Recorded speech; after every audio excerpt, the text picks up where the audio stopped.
Now that you are in a deep trance, we are going to make a change to you, or reinforce it if it has already been made.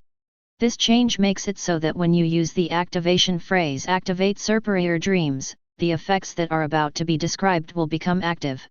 Additionally, they will instantly become inactive when you use the deactivation phrase deactivate Serperior dreams. Now the effects will be described. While you will experience them now, you will experience them again the next time that you sleep with the trigger active, having no recollection of having done this before. Also, if you have experienced this before, you will not have access to any memories of this until you awaken from trance. Whenever you fall asleep, you will instantly start to dream. In these dreams you will be the Serperior from the Serperior dreams file. If your memory of that dream world would make what is about to happen impossible or extremely unlikely, your memories, and this world by extension, will simply shift and change to allow this. Also, the world that you experience in these dreams will be consistent, ensuring that no time passes and that nothing changes within it between when you wake up and when you next go to sleep. Also, when you do eventually wake up you will remember your time in the dream world fully, and find that the thought of it always makes you happy because being in it is always a pleasant experience overall, and that not being in it never causes you to feel any negative emotions. The first time that you enter this dream world, it will have been a few months since you first came to reside within the castle that, as well as the very kingdom itself, is called Serhef. You've been attending your training and various meetings during these months, and things have been going pretty well. You're already quite skilled in combat, and you understand your duties during meetings perfectly.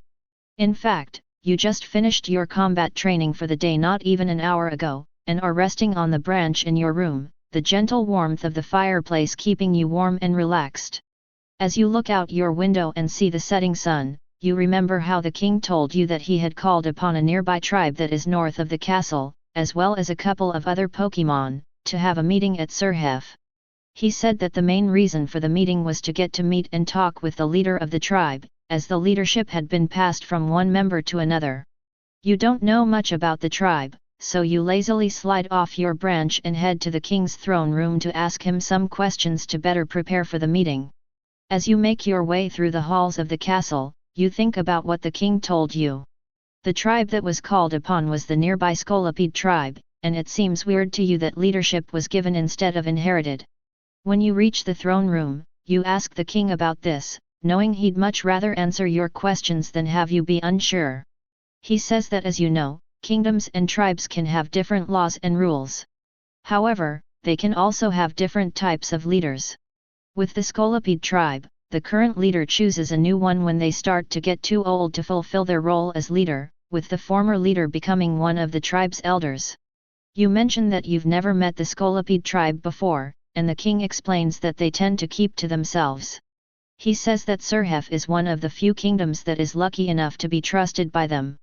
And even then they don't trust us enough to speak openly at all times.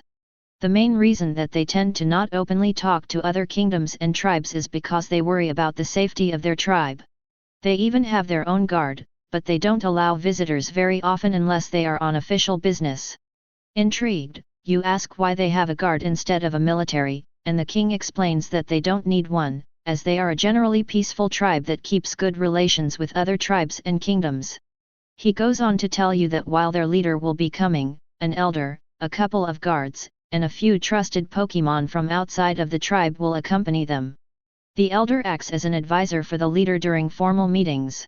He finishes by telling you that you should prepare for the meeting since it will be in a couple of days, and tells a servant to bring resources on the Scolipede tribe to your room. The king heads off and you go to your room, thinking of things to ask during the meeting. You spend most of your free time reading up on the Scolipede tribe in the days that follow. On the day of the meeting you decide to take some time to rest and relax so that you're well rested for it, having comfortably wrapped yourself around your branch and enjoying the warmth of the fire. Your thoughts drift to the meeting, which you should be summoned to any minute now. Sure enough, a few minutes later the Lucario scribe enters your room, empty sheets of paper, as well as a quill and ink, held firmly in his paws. He tells you that he has been instructed to attend the meeting as well, and that the king had informed him that he was to guide you to the meeting. You slither off of your branch and start to follow him as he makes his way to the throne room.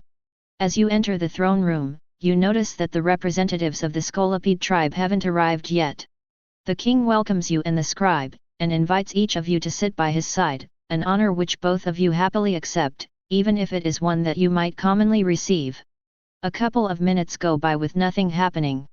Then, the castle's Pokémon master enters the room, with the members of the Scolipede tribe following behind her. 4 of the Pokémon that walk in are Scolipedes, and there are a few others as well, all of which are either highly trusted by or members of the tribe.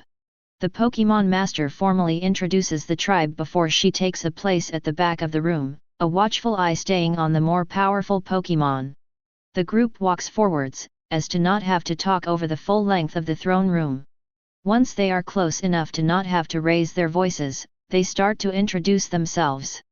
To your surprise, the older, taller Scolipede introduces themselves first as an elder, presumably the one that passed on leadership. They then gesture to the younger and shorter Scolipede next to them, who introduces themselves as the new leader. The leader seems vaguely familiar to you, but you aren't sure why. After this, most of the attending Pokémon sit and listen, but the 2 guards stay standing a bit off to the sides of the Scolipedes. The king of Serhef introduces himself, and then says, "It has come to my attention that the elder of the Scolipede tribe has recently passed on the role of leadership." "Yes," the elder says, "I have grown too old to tend to the tribe."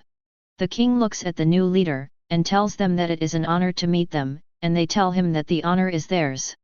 Then, the elder chimes in, saying, "I see you've finally gotten yourself a castle, Serperior." "Indeed we have," the king replies. "We have had this Serperior for a while now," he says, then asking you to introduce yourself. Once you do, the leader of the Scolipede tribe seems to notice something and gives you a funny look.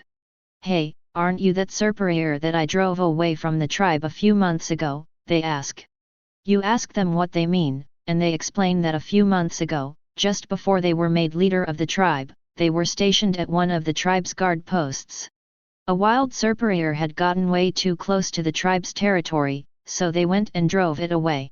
They also mention that the Serperior looked an awful lot like you. You think about what they said for a minute, and finally realize why the leader of the tribe seemed familiar to you. They were the one that attacked you out of the blue while you were wandering the forest, which ended up leading to you becoming the Serperior of Serhef. You tell the leader that yes, it was you, and apologize for wandering into their territory, explaining that you didn't know that specific area all that well. Their leader accepts your apology, and apologizes for having hurt you, an apology which you have no trouble accepting. The king notices that it seems like the 2 of you would like to get to know each other, and does something that he has never done before. He says, "Here, I'll leave you and Lucario to get to know the Scolipede tribe members better. If you need me, I will be in the other room." After he says this, he walks out of the throne room. Lucario seems to be unsure of what to do for a moment before he also does something that you have never seen him do before. He puts down his quill and paper during a meeting, and starts to talk to the tribe members.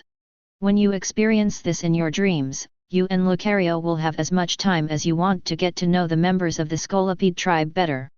However, for now just let the feeling of having gotten to know them better, as well as the belief that you have, settle in your mind. After a while you let the king know that you are done, and the meeting returns to its normal course.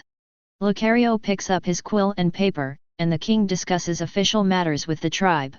Once all has been said and done, your king thanks the tribe for coming all this way to me with all of you, and its leader thanks him for inviting them, and lets him know that they hope to meet again. The members of the tribe exchange quick farewells with the king, you, and Lucario, and then make their way out of the throne room. From here on out, your actions will once again be your own to make. And just like before, your actions will have a realistic amount of effect on this imagined world, not that the ones that I have had you do will have no effect. Also, should you awaken before these events can finish transpiring, you will simply resume them once you fall asleep again. Finally, each effect of this hypnosis file will become inactive if that effect is a risk to your physical body or your well-being, if it is a risk to your social or professional life, if there is an emergency that it would prevent you from dealing with to the best of your abilities, or if it is a risk to your mental health. Also, any effect of this hypnosis file that was an issue will become active again once it no longer will be one. Additionally, you will never find this hypnosis file or the effects of it to be even slightly addicting. Now the meeting is done, but that doesn't have to be the end of your fun. My voice will soon end, and should you wish to, you can fall asleep, your mind staying here until your physical body awakens. However, you can simply awaken from trance in this place right now if you wish to. The choice is yours, my highness.